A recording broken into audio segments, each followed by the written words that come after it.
Hi friends, welcome to skinnovations. இன்றைக்கி நம்ம என்ன பார்க்க போகிறோன்னா, ரவையை வச்சு ஒரு புதுமையான பிரேக்ஃபாஸ்ட் ரெசிபி எப்படி பண்ணலான்னு பார்க்கலாம். இப்போது ஒரு கடாயில் 3 ஸ்பூன் அளவுக்கு எண்ணெய் விட்டுருக்கேன். எண்ணெய் நல்லா காஞ்சிட்டதும் இதில் கொஞ்சமாக கடுகு சேர்த்துக்கலாம். 2 ஸ்பூன் அளவுக்கு உளுத்தம்பருப்பு, 2 ஸ்பூன் அளவுக்கு கடலைப்பருப்பு சேர்த்துக்கலாம். இது நல்லா பொன்னிறமாக ஆகிற வரைக்கும் அப்படியே இருக்கட்டும். அடுத்து இதோட கொஞ்சமாக கறிவேப்பிலை இலைகளும் 2 காய்ந்த மிளகாயும் குட்டி குட்டியாக கட் பண்ணி சேர்த்துக்கலாம். சேர்த்துட்டு ஒன் டைம் இதை நல்லா கலந்து விட்டுக்கலாம்.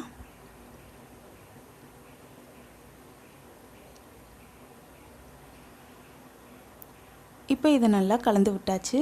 அடுத்து இதோட 1 கப் அளவுக்கு ரவை சேர்த்துக்கிறேன். இந்த ரவை பார்த்திங்கன்னா வறுக்காத ரவை தான்.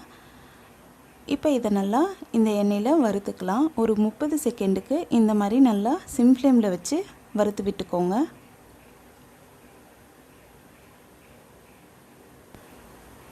நீங்கள் இந்த ரெசிபிக்கு எண்ணெய்க்கு பதிலாக நெய் கூட பயன்படுத்தலாம். ரொம்பவே வாசனையாகவும் சூப்பராகவும் இருக்கும்.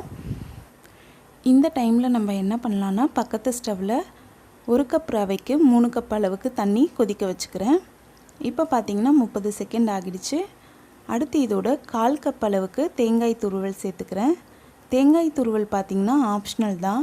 ஆனால் தேங்காய் துருவல் நீங்கள் ஆட் பண்ணி செய்யும்போது ரொம்பவே சாஃப்டாகவும் டேஸ்டியாகவும் நமக்கு இந்த ரெசிபி கிடைக்கும். இப்போ தேங்காய் துருவல் ஆட் பண்ணிவிட்டு திரும்பவும் ஒன் டைம் இதை நல்லா கலந்து விட்டுக்கலாம். சிம் ஃப்ளேம்லேயே வச்சு செய்யுங்க.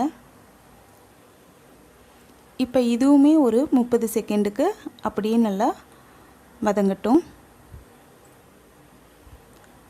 அடுத்து நம்ம இதோட கொதிக்க வச்சு எடுத்துருக்க 3 கப் தண்ணியை சேர்த்துக்கலாம். சேர்த்துட்டு கட்டிகள் இல்லாமல் ஒன் டைம் நல்லா கலந்து விட்டுக்கலாம்.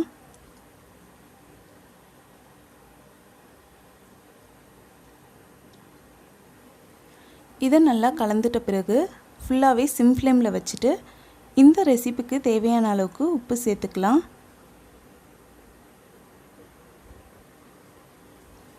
உப்பு சேர்த்துட்டு ஒன் டைம் நல்லா கலந்து விட்டுக்கலாம். இப்போ இதை பார்த்திங்கன்னா கைவிடாமல் ஃபுல்லாக கிண்டிகிட்டே இருக்கணும்.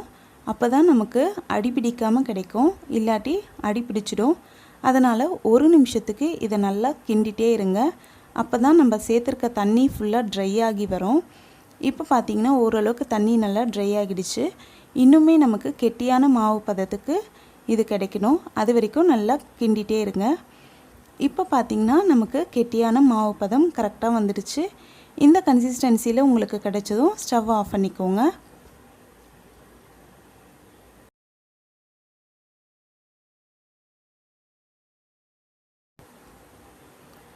இப்போ இதை நம்ம கொஞ்சமாக ஆற வச்சுக்கலாம். இப்போ பார்த்திங்கன்னா இது ஆறிடுச்சு. அடுத்து நம்ம இதை பால் ஷேப்க்கு உருட்டிக்கலாம். கை பொறுக்கிற சூடுலேயே நீங்கள் பண்ண ஆரம்பிச்சிடலாம். இந்த மாதிரி உருட்டிட்டு லைட்டாக நம்ம வடை தட்டுற மாதிரி அழுத்தி விட்டுக்கலாம். அழுத்தி விட்டுட்டு நடுவில் ஒரு விரலால் அழுத்தம் கொடுத்துக்கலாம். ரொம்ப அழுத்திடக்கூடாது.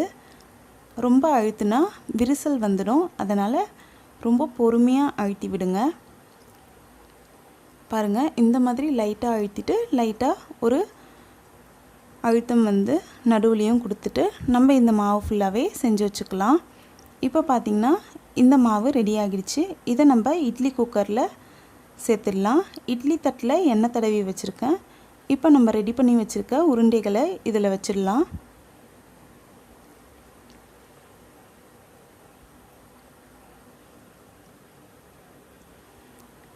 இப்போ இதை வச்சாச்சு. இப்போ நம்ம இட்லி குக்கரை மூடிட்டு 10 நிமிஷம் வேக வச்சு எடுத்துக்கலாம். இப்போ பார்த்திங்கன்னா 10 நிமிஷம் ஆகிடுச்சு. நம்மளோட உருண்டைகள் சூப்பராக ரெடி ஆகிடுச்சு. இப்போ இதை நம்ம சட்னியோடு சர்வ் பண்ணிக்கலாம். இது பார்த்திங்கன்னா செய்யறதுக்கு ஒரு 15 நிமிஷம் இருந்தாலே போதும். ரவையை வச்சு இப்படியும் நம்ம டிஃப்ரெண்ட்டாகவும் சூப்பராகவும் செய்யலாம். இந்த ரெசிபி பார்த்திங்கன்னா ரொம்பவே சூப்பராகவும் சாஃப்டாகவும் டேஸ்டியாகவும் இருக்கும். அதுவும் குறைஞ்ச நேரத்தில் நம்ம சட்டுன்னு செஞ்சிடலாம். கண்டிப்பாக ட்ரை பண்ணுங்கள். இந்த வீடியோ உங்களுக்கு பிடிச்சிருந்தால் லைக் பண்ணுங்கள், உங்கள் ஃப்ரெண்ட்ஸோடு ஷேர் பண்ணுங்கள், அண்ட் எப்படி இருந்துச்சுன்னு கமெண்ட் பண்ணுங்கள்.